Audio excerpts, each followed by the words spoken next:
Nitish Kumar NDA के 2025 के नेता होंगे या नहीं, इसको लेकर अभी कई बातें, बिंदुवार बातें हम अभी बात करेंगे, जिसमें नीतीश कुमार को लेकर यह कहा जा रहा है कि 2025 में वह एनडीए के हिस्सा नहीं होंगे। कई राजनीतिक विश्लेषक से लेकर कई पॉलिटिकल पंडित तक कई लोगों ने यह अनुमान लगाया है कि नीतीश कुमार छलांग मार ही देंगे। वैसे जिस प्रकार से नीतीश कुमार का बीते एक दशकों में जो रहा है, उसके आधार पर अल्टी पल्टी का जो समीकरण रहा है और फिर से मुख्यमंत्री बन जाने का जो उनका कह सकते हैं कि कवायद रहा है, उस पर मुहर लोगों ने पहले ही लगा दी है। तो उस पर हम बात करेंगे। बीजेपी के बड़े नेता प्रदेश अध्यक्ष क्या कह रहे हैं, साथ ही क्या कह रहे हैं बिहार के उप मुख्यमंत्री, उन तमाम बातों पर हम बात करेंगे कि नीतीश कुमार पलटी क्यों मारने वाले हैं और नीतीश कुमार क्यों उधर नहीं जाएंगे। उन सभी बातों पर जरा हम बात कर लेते हैं। पहले तो औपचारिकता के लिए पहले हम बता देते हैं कि आप देख रहे हैं झकास भारत और मेरा नाम हुआ रविकांत। अब आ गए मुद्दे पर। 2025 में विधानसभा चुनाव होना है। कई लोगों का यह अनुमान है कि अप्रैल में ही हो जाएगा। कई लोगों का कहना है कि जो तय समय पर होता था वही तय समय पर होगा, अक्टूबर नवंबर में। अब यहां पर बातें इसलिए बढ़ी नीतीश कुमार के नेतृत्व को लेकर कि नीतीश कुमार जिस प्रकार से चुप्पी साध लिए थे, नीतीश कुमार ने नहीं, अमित शाह ने, बड़ी कॉन्क्लेव हो रही थी, बड़े बड़े पत्रकार थे, मगर वहां पर जब बिहार के 2025 के नेतृत्व पर सवाल आया, पार्लियामेंट्री बोर्ड को हवाला देते हुए नेताजी बच गए। वो तय करेंगे, एनडीए के घटक दल में जो यहां 5 दल हैं वो लोग तय करेंगे।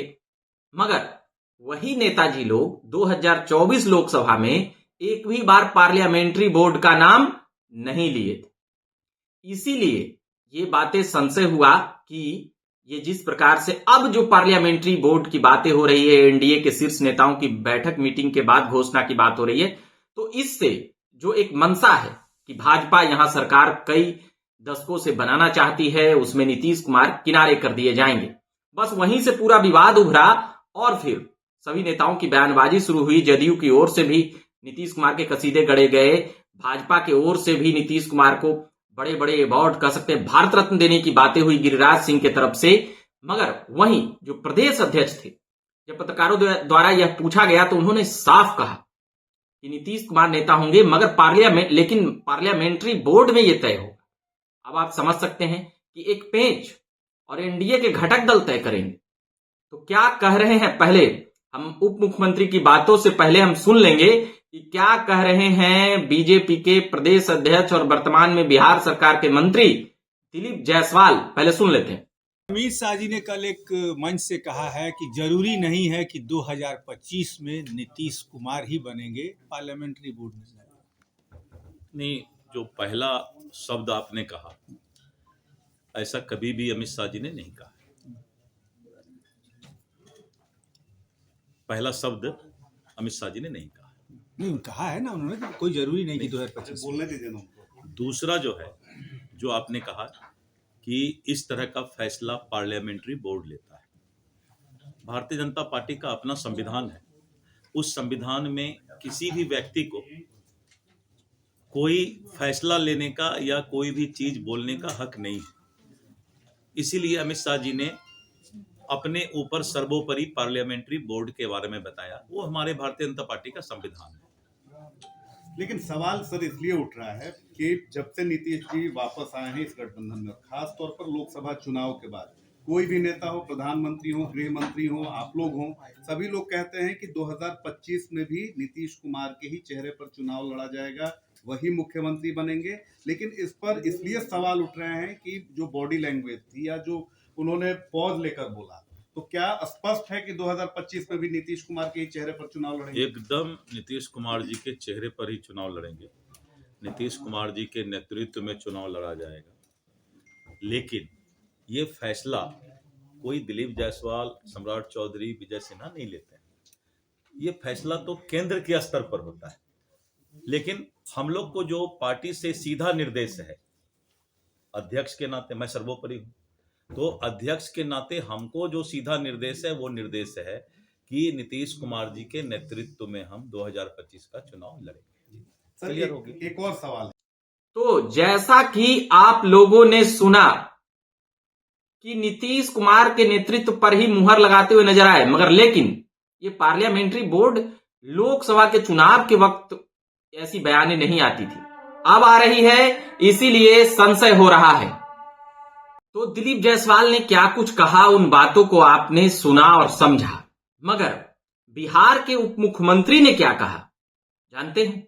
उन्होंने साफ कहा कि अटल बिहारी वाजपेयी के सपनों का बिहार, यानी कि जो नीतीश कुमार के मुख्यमंत्री बनाने में उस वक्त की भूमिका थी, सन 2000 की, आज से 24 साल पहले की, 24.5 साल 25 साल पहले की बात करें तो उस वक्त नीतीश कुमार को सप्ताह भर के लिए मुख्यमंत्री की गद्दी सौंपी थी।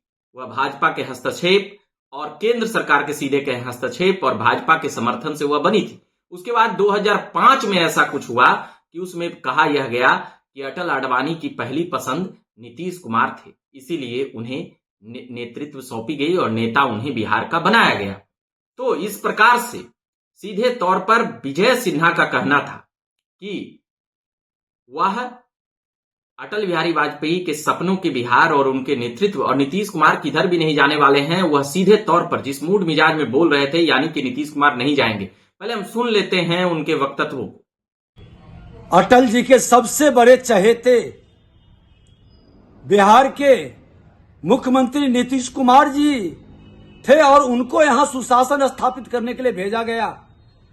जंगल राज से मुक्ति दिलाने में 2005 से 2010 के बीच अहम भूमिका निभाई गई। बीच बीच में ये जंगल राज वाले लोग बिहार में अराजकता फैलाने का खेल खेलते रहे, लेकिन एनडीए सरकार मिलकर के नीतीश जी के नेतृत्व में उस जंगल राज का अपहरण, हत्या, लूट, बलात्कार से मुक्त कराया है और बिहार में अब दोबारा जंगल राज वाले को अवसर नहीं मिलेगा। हर हाल में यहां सरकार अटल जी के सोच के अनुकूल एनडीए की सरकार यहां पर बनेगी। माननीय बिहार के मुख्यमंत्री नीतीश कुमार जी के नेतृत्व में आगे भी रहेगी। जैसा कि आपने सुना कि उप मुख्यमंत्री बिहार के विजय सिन्हा क्या कह रहे थे, सीधे तौर पर जो बातें हमने पहले दोहराई वही वह कह रहे थे और वही जिस लहजे में कह रहे थे, साफ तौर पर कि नीतीश कुमार किधर भी नहीं जाने वाले हैं। यानी कि अब यहां से समझ सकते हैं कि एक बातें और आई गिरिराज सिंह को लेकर। गिरिराज सिंह ने भारत रत्न देने की मांग की, उससे पहले राजीव रंजन प्रसाद सिंह उर्फ ललन सिंह द्वारा भी ये बातें कही गई थी। तो क्या भारत रत्न देकर मना लेगी क्या भाजपा नीतीश कुमार को?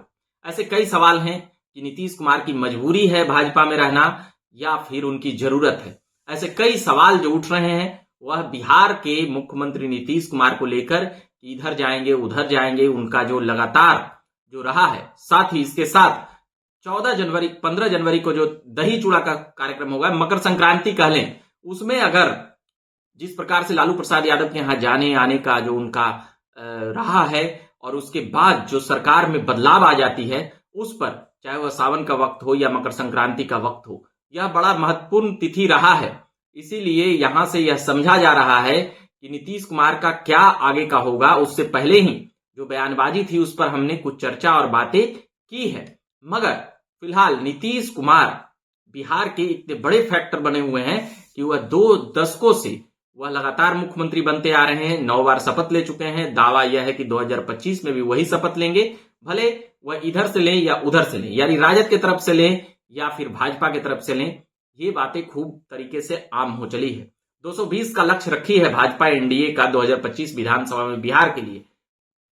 और भी हम इन तमाम चीजों पर विस्तार से अगले भाग में बात करेंगे, मगर फिलहाल ये बातें थी भाजपा के मंशा को लेकर।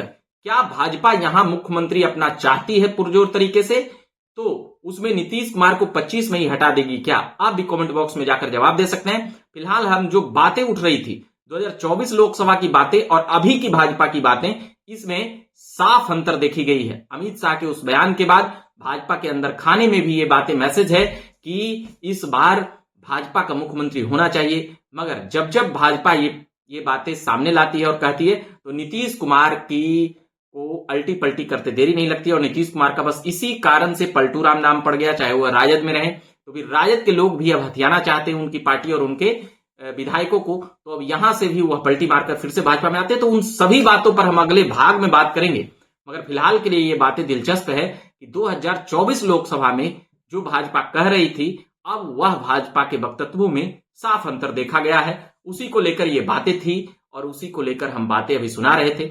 बाकी औपचारिकता के लिए हम बता देते हैं कि आप देख रहे हैं झकास भारत और मेरा नाम हुआ रविकांत। हम लगातार खबरें लाते रहते हैं, सुनाते रहते हैं। धन्यवाद।